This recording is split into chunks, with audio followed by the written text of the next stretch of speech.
shimamba ya mamunyina ache ama mwakwa bade Ahenkan 93.3 FM so braso so memu semwa mensake na na pemisi adwana bde baso mwa Kaseibo ni nyina da frapo ye mantam no emo achem abuwabo baby ametie aya kuafra kuma studios kuafra kuma batampa ni studios na metia me baba chonesra ene abasadia ma onansam ya de beso jabuabu anu firi kwadwo apel news room afa gara da shamamba samno dia wobatia beni se communication team member ba ko de New Patriotic Party dia baba tudwa ya wo kire sese MPP for ke cancer 2024 be for na ho go so na chese wo mankasa mununu om ho esre sanso ena atoy mantam so afo ade atudwa ya wo kire se takurade aguna takwa kwantempo ne so no nsu atwa mai ho yiri na sa ade na akoso no aya engineering problem engineers a wo mo ye kwa no ena de sa hawo no aba sanso na nsamfufro mu bate afutuo akọ ade ama obi ase obi ahwe no obo ne ho ban every diabetes yade no eho yebeko obi manso na busuo obi manso aye ekọ no obi akọ nyina mbrasam akọ ade ne nsa akọ hyenkrata bi ase a ensem fatanti oye mampani abedi eche Malawi mine mo Malawi president se wonfa na dibre na asa na kunya entuo kakra no mo nhwa ade san corruption katashe proye jurim kankan ho abusuan sam amede be na na pa besom wono ODI electronics na ekrami mu a mede ba besom wo na abusuan midi ade afia ampofowa afa information center sa eje apetimo eni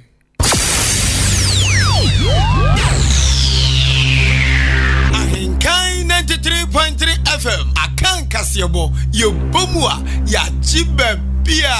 anuti Kaseibo mubati anka ewo end time information center achim asanteman kwasiapia online radio ewo asanteman temu kumase Aluma Suta information center ewo jiwani kwanta God's first information center achim betnase Alternative information center o yawsewro kanyame information center ewo achim achikrum cooperative information center ewo achekrum die yesu tumi ye information center ewo achim dwaha awurade na ye information center achim apreku gode why boafu kojokumi eye David Ba information center dimpa information center achim asane kosiewa ewa kosiewa krom osono information center ewa achim esam abnaseman information center wachim abnase nyame ne hene information center wachim ofosukrom ena nyame asam information center wo achim krobase eye nidaso ne awurade Prince of Peace ewa strase somwa heba information center so som se twitwe ewo achim da intiamwa junction Peace information center wokokobe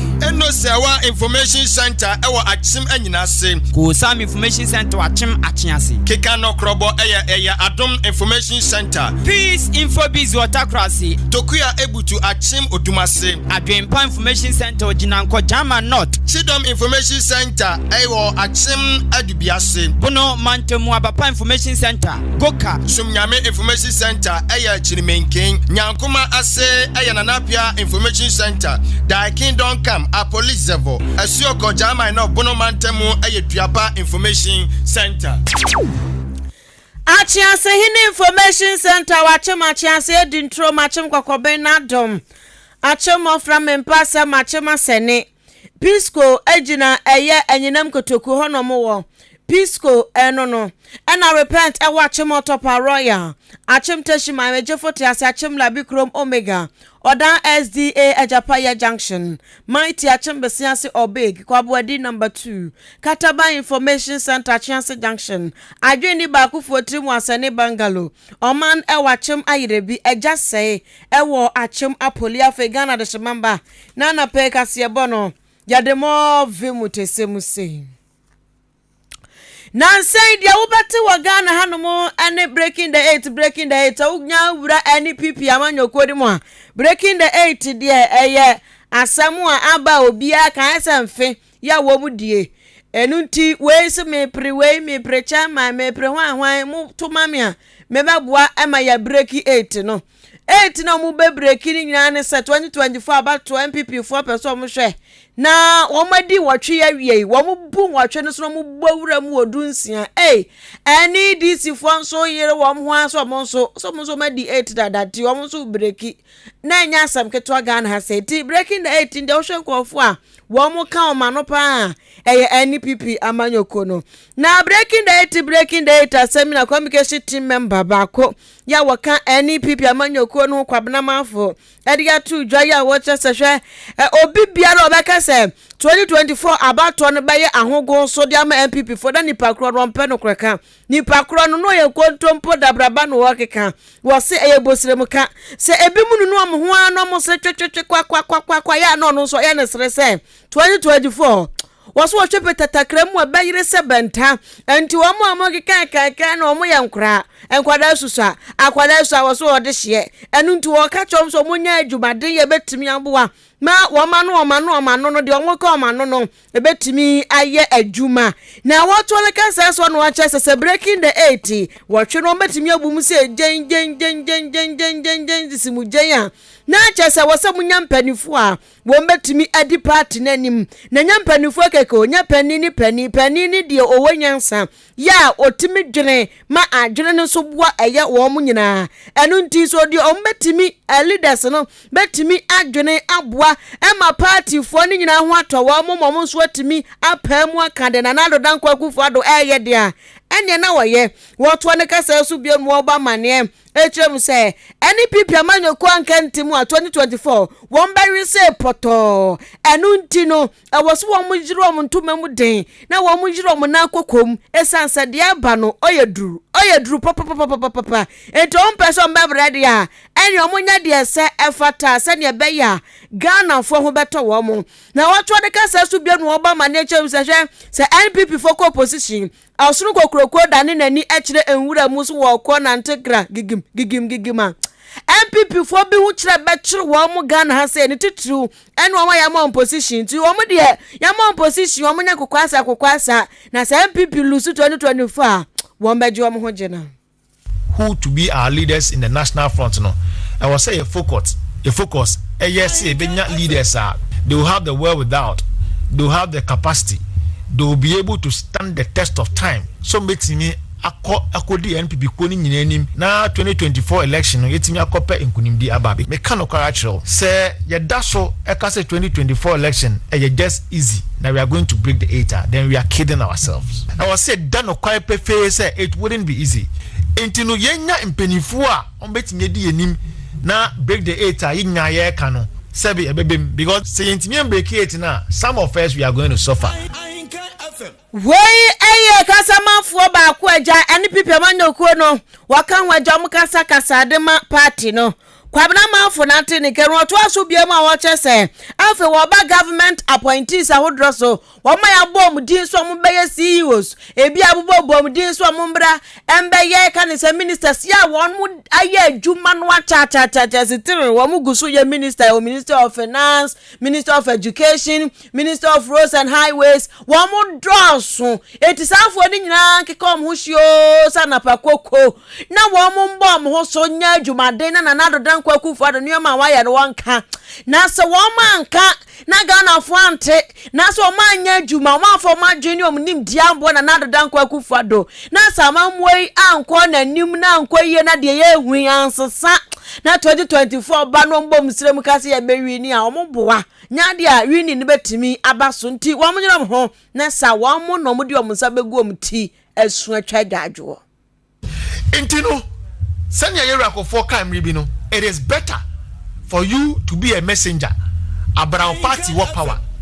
than for you to be a general secretary our party opposition in the end nyina asudie da so especially and I want to emphasize this point omwa na me aya omadom abamba ye omenya appointment in Chomot now na call election 6 months to election mwankasa munsi from mbwa communicators with information na mwankasa munsi from to further explain your policy and implement it na nyame mpengu your opposition your situation may be worse because me na me obi ama me Land Cruiser me na me na me to me fuel me na me I am your accommodation pay my rent nobody pays for me but you who are enjoying and taking the bigger cake wo hwe na ko han a wo na ye ba obebre Ahenkan FM. No kra hwe se ewiase ayetie wa ho unso obi da bi odidi sochen hiani ehu sika eye normal na busuya se wo ye sika ni pa na wa utimi se na me feel comfortable me da chese me da dan papam me sata de papa me de aduane papa na beto mi bi na nya sa nyoma ni bia ma busuya ya chenhwe osikani a wabofom ya chehwe na nkofotwe e betwetwe wanya sa nti omo person wudi dana tu ase de omunya adwumaden ya futu papa communication team member the man new patriotic party NPP amanyokuo ya owura kwabena manfo na wote ne nka ye to aso wa Kaseibo no emo Western Regional Minister ayo no nyamfo kwabena ochireda komensa wadi atu dwa ya wokyere se nanu ada na wotwi mu a enso brantam bia toma takurade eba agona takwa kwantempo no so no nioma aye bubruja enso abu afa kwan ni mu makase nya baabi no wafa kanam enso mu se baba na wokyere sem wokyere sem trofo no se dia ekoso wo sa kwantempo no so no wonfa so bodi mo bia se Wamu ya di adwuma akwan ahodro hye wamu saso wamu nya engineer fo no wamu ana adrisa adwuma no sense adwuma no kwasi bonu say shoddy work shoddy no waya no wetre sam no wadi waso ha no opochi na ni ase kakra egbahu say ekwan no wososo ha no waso no wajemu no wokọ enti wase say adwuma basa ne bi ana akwaso wakwan no so say ensuo atọ ema takurade agona takwa kwantempo no so ayiri se ka ne se no wabre so ensuo na eto ye yiri fa enkofo no sa pepepepepepe na woto ne kasa so no woche se ne ekokoso no wondia wogidie se so mo sore waka na omoma eye engineers awodro san ba site bia na omo hwe no mo bia gatas awodro mu a enso no benya baabi afa eni to se won giant enkrane mu tutu nkrane enti se no mo hwe na gatas awodro bia nketenkete boga bia be mebebe sa kwan no no ombe hwa tetimu bia se na be ye enso no betimi nya baabi afa we tempera na permanent ne de ya afebo ne de wo mo hwe apagya sika san se sa kwan no mo ye na nkasa mo disika bebre wura mu ana akwa nwe ne si enti afa no msa ko pesika fofura wo mbehwe na wo mo de ye kwan ni yenti se de ntampa so wo mo hwe na gata senketenkete boga bi aja ebebebe ho no wo ma biebiem se na be ye ensuo no enya baabi a ebetimi entuo ne to ebetimi nya baabi afa na wase eya no wanwan so se ekioso endan adan ahudro masisi wo bia bone nyina se obeka bia bone onim ebu hono mu a wanhu se kwabrane asidan asi baabi a esie no asase na wasidan na asiso no eni kwansan ko sidan wo ho ho no nso to anka befa ho enso kwabrane asidan kukuru dan chen asi ho enti osesa ade no so no omhwehwe mu ano na cheso masa akwaje permit to assembly ho na cheso mu otumi ya mu tumi no mu sisie enso baabi a kwan no enam eni baabi enso to befa ne yede dan asi ho dan na asi ho so ama ne permit enkosi enkoda enti saa de ne nyina no so omehwe no maka ne nyina afro se ne be ya sa kwan highway saa no enso to a entwimfa esubiem na enyiri emfa nkofo cars. For the rounds that we've been able to do so far, we are very clear in our mind that the flooding around St. Mary's School area is basically an engineering that needs some funding to get it fixed. We come to realize that we have some things around this area, and over time, I think that those lands have been sold and then permit has been given by the assembly. Currently, as we speak, you see that the rainfall pattern itself has also changed. So the volumes itself have just increased, and that's also a major difficulty that we have to look at as a climate change issue as a country. So that, but so far, with the problem that we have now, it's an engineering process. We have to come and then get us some huge storm drains so that we can move the water from the top uphill downhill into the river. And that's basically this is a very huge investment. This is a very huge investment, and definitely we can look at the immediate remedial measures like opening up the smaller drains here so they can move down. That's what we can do immediately. FM. Wey ayatomantam for Western Regional Minister. Onimonyam for kwabena ochireda komensa. Enso ne to gidigidi no wakasa fam nsamtrofo nso ehun amani nsamtrofo kurakura chinye. Ejina mu pebietie erade nsamtrofo mobonation nsamtrofo. Jankwa yanim ewo Kaseibo emunansa na busu beto aso no. ODI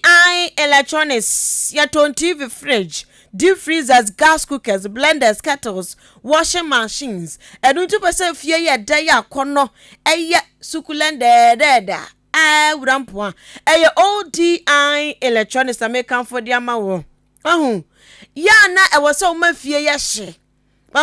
Ya kasi ya pe makwadi banku anu akwa blend ya ba. Ya kasi ya pe nsu a fridge anu akwa ya ba.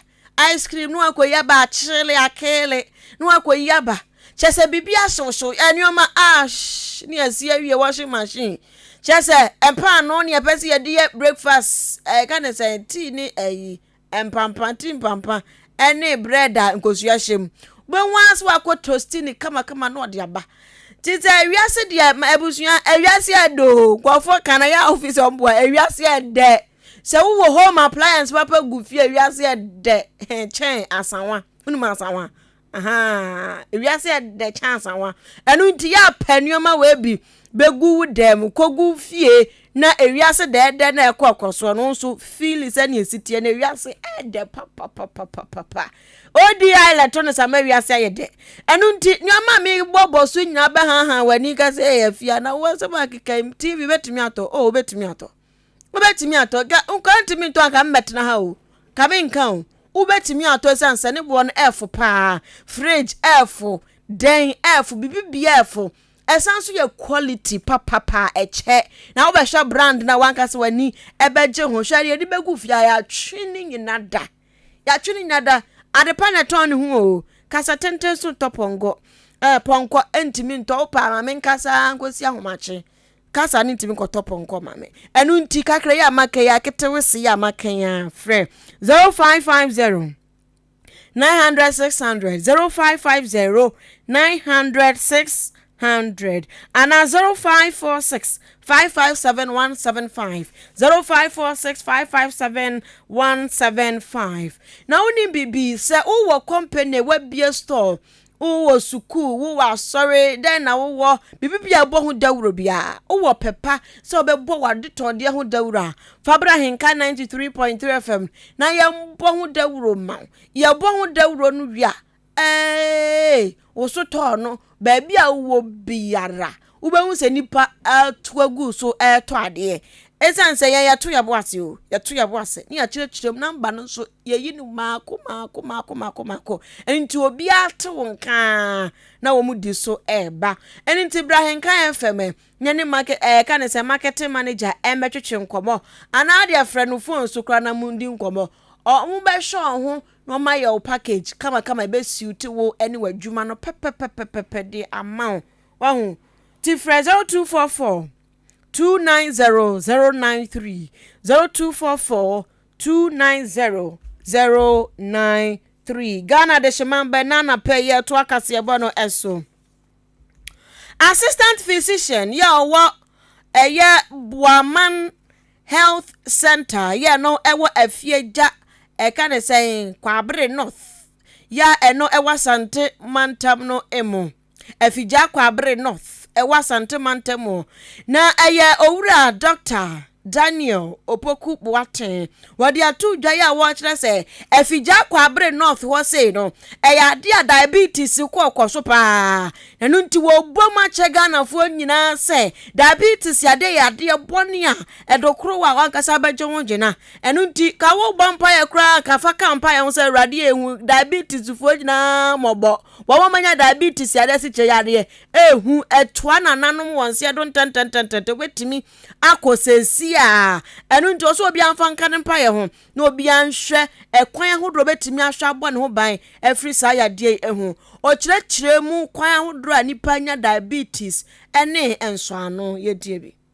ye kaso wanya diabetes in simple terms the person country one say sa pancreas na this adwuma no eno na hawa aba ho hawa aba ho no basically you know either say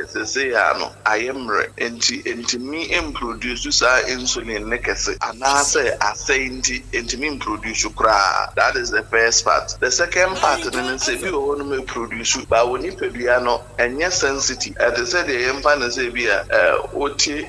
efie na da bia o remote na so TV na afa the remote no emfa nse battery na wu enti so wo de hwe TV no so kure enti me nso anka power na wo ye dan no ho ne de ya so e wo say TV ni ye adwuma but wo the remote do me enti wo so the remote ne na so enti so anya remote na wo so a enyi yi enti ebi o ho no man pedua ne de insulin na produce ne kama but enye sensitive de ni ntimi mi mani pedua na kwa no nye de ben emfa sa ne ma we mi no si wo ni pedua ma ene ka kire wo se wanya diabetes. Ahenkan FM. Nipa wotini kai a assistant physician dema aya Buaman Health Center no ewo Afija Kwabre North ya no wasantemantam Dr. Daniel Opoku Boaten no kofa show yanko yanimo na yanko obi manso na busua obi manso ho no ma yanko yakwa Malawi na Malawi for President Lazarus Chakwera Papai Chakwera Papai Juma wadie no eye Juma sompa ene sen wase ne vice president na bedi akire Saulos Chilima Papai ade no ho akwa sika bi mu a chese ya anya sika ketwa na abuso ya se kan sen Malawi ho no mo na kuo bi a wo mo de wo chiri corruption kra se ne Ghana ya se chiri corruption ya corruption ho aduro nso ede bi aduro no ya no ma emfa sabi na ewa Malawi manyimu ya se ekuo no na kodro so mu hunu se ya transactions ahudro bi ama British Malawian businessman bia transaction no enshadanya papa